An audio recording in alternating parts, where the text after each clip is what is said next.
Prem Shukla ji, RJD कह रही है कि आपने भी वादे किए थे, 2 करोड़ रोजगार की बात कर ली जाए या बाकी बातों की बात कर ली जाए। तेजस्वी जी ने आज मंच से भी कहा कि आपके पास एक वॉशिंग मशीन है जिसमें किसी को भी डालो वो धुलकर हरिश्चंद्र बनकर निकल आता है। उसी मंच से जहां पर नीतीश जी ने कहा, तेजस्वी जी ने कहा था। तो आप पर यह आरोप लगते हैं कि आप लोगों ने सांप्रदायिक माहौल इतना खराब कर दिया है कि अगर विपक्ष की 19-20 कमियां भी हैं तो भी जनता आपको खाड़ फेंकेगी, क्योंकि आप लोगों ने देश का पूरा माहौल खराब कर दिया है। नहीं, हमारे पास तो वॉशिंग मशीन है। तेजस्वी यादव के पास कौन सी वॉशिंग मशीन है?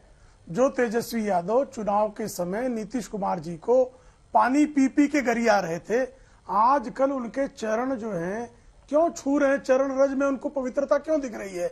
उनके पास कौन सी मशीन है वो भी जरा बता दें। और आप मुझे बताइए, भारतीय जनता पार्टी के आदरणीय नरेंद्र मोदी के अलावा 1952 से 2024 तक एक प्रधानमंत्री बताइए जिसने संसद में खड़े होकर अपने कार्यकाल में रोजगार सृजन का विस्तृत जानकारी दी हो।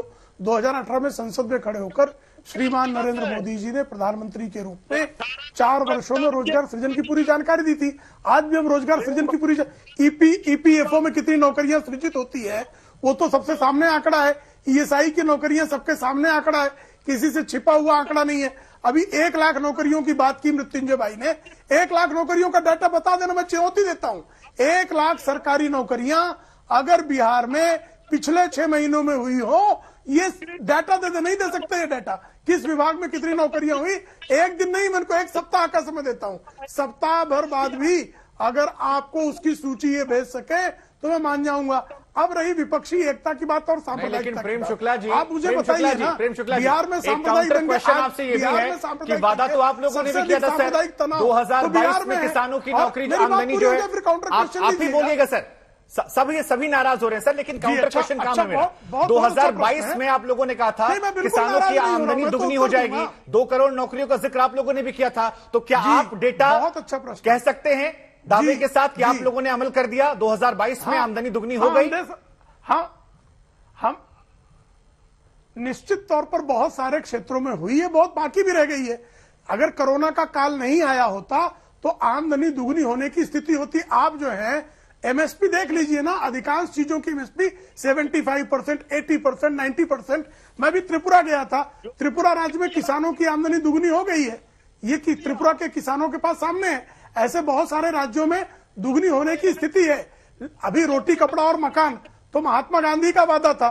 2014 तक कितने लोगों को मकान दिया कांग्रेस ने, बता दीजिए। हम बता रहे हैं 3.5 करोड़ लोगों को मकान आदरणीय नरेंद्र मोदी जी के नेतृत्व में मिला है। 11 करोड़ लोगों को शौचालय आदरणीय मोदी जी के नेतृत्व में मिला है। 9.5 करोड़ लोगों को LPG gas connection Modi ji के नेतृत्व में मिला है। आयुष्मान भारत के तहत 50 करोड़ परिवारों को हमने कवर किया है। 42 करोड़ खाते हमने खोले हैं। ठीक है सर, ये भी बता दें इनके पास कोई जानकारी नहीं। आपने बताया, सुरेंद्र जी बताएंगे कितनी सत्यता इसमें। लेकिन सुरेंद्र जी, क्योंकि सलमान खुर्शीद जी की तरफ से इश्क का इजहार करने की बात कही गई थी, ये भी कहते हैं इश्क में कि समय पर इजहार कर देना चाहिए, नहीं तो फिर शादी जो है कहीं और हो जाती है किसी एक की, और फिर जो है दिक्कत होती है, पछताना पड़ता है। तो आपको लगता है कि सही समय है इजहार करने का? शुभांकर भाई, इस बहस के इतर आपको भी ये कम से कम जो आपने अभी कहा कि समय रहते इजहार कर देना चाहिए, तो ये एक जरूरी सूचना आपके लिए भी है जी। ठीक है, तो थोड़ा सा आप भी इजहार कर दीजिए जहां करना है। मैं 3-4 चीजें आपसे कह रहा हूं, बड़ी जिम्मेवारी से कह रहा हूं। पहली चीज, अभी रामविलास जी की पार्टी के प्रवक्ता आदरणीय बड़े भाई हमारे वाजपेयी जी ने कहा कि 8 बार पलटी खा चुके हैं। तो भाई जरा बता दे रामविलास पासवान कितनी बार पलटी खाए हैं? भाई कहते सूप बोले तो बोले, क्या बोले छन्ना जिसमें 72 छेद। कम से कम ऐसी बात वाजपेयी जी को नहीं करनी चाहिए। दूसरी बात, अभी आपने सारी की सारी चीजें कि 2014 से लेकर के 2022 तक के जो वादे आपने आखिरी में गिनाए, उसको लेकर के प्रेम शुक्ला जी का कि भाई एक दिन में नहीं होता, उसमें नहीं होता, ऐसे नहीं होता, सारी चीजें इन्होंने कर दी। लेकिन बिहार से आपको 24 घंटे में रिजल्ट चाहिए। बिहार का रिजल्ट 24 घंटे में नहीं आएगा। मैं आपको बता दूं कि पहली कैबिनेट जितनी नौकरियां दी और जितने नियुक्ति पत्र दिए, बरसों से लटका रखे थे भाजपा ने हायर एजुकेशन के। मेरे पास जिम्मेवारी से, चूंकि वो लड़के कुछ गंगा के किनारे के लड़के हैं, मैं 20 ऐसे लड़कों को जानता हूं जिनके डिग्री कॉलेज में टीचर के लेक्चरर के नियुक्ति पत्र मिले हैं। ये मेरी नीतीश कुमार मुख्यमंत्री नहीं थे, भाजपा के लोग मुख्यमंत्री थे, ये कहना है। नीतीश कुमार अपने मुख्यमंत्रित्व में जो है वो निकम्मे थे, ये कहना चाह रहे हैं प्रेम शुक्ला जी। नहीं, राजपूत जी बहुत प्रेम से पूछ रहा हूं मैं। नीतीश कुमार जी मुख्यमंत्री के रूप में निकम्मे थे, नकारा थे, निष्क्रिय थे, ये कहना चाह रहे हैं शुभांकर। मैं वही प्रेम से पूछ रहा हूं सुरेंद्र जी, कृपा करके। ठीक है प्रेम शुक्ला जी मैं बोल दे रहा हूं।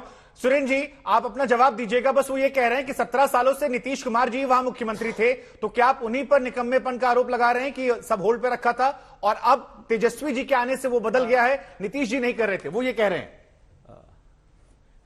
मैं उसका जवाब दे रहा हूं। असल बात ऐसा होता है ना, निकम्मों की संगत जो होती बड़ी खराब होती।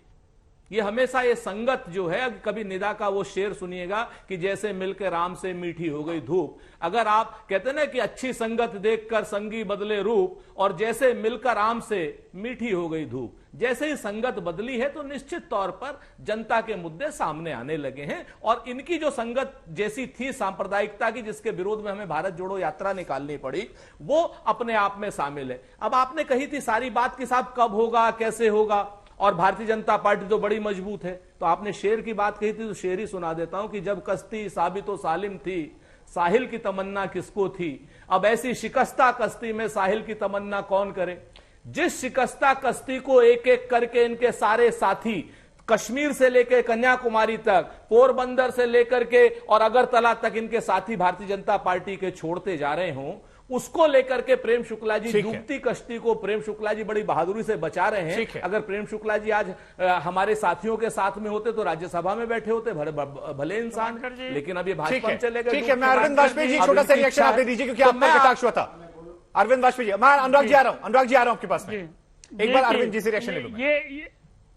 ये हमारे छोटे भाई सुरेंद्र राजपूत जी ने मान सम्मान तो दिया, लेकिन साथ में कीचड़ उखाड़ दिया है। इनकी जानकारी के लिए बता दूं, स्वर्गीय रामविलास पासवान जी ने कभी पलटी नहीं मारी, कई दल नहीं पलटे।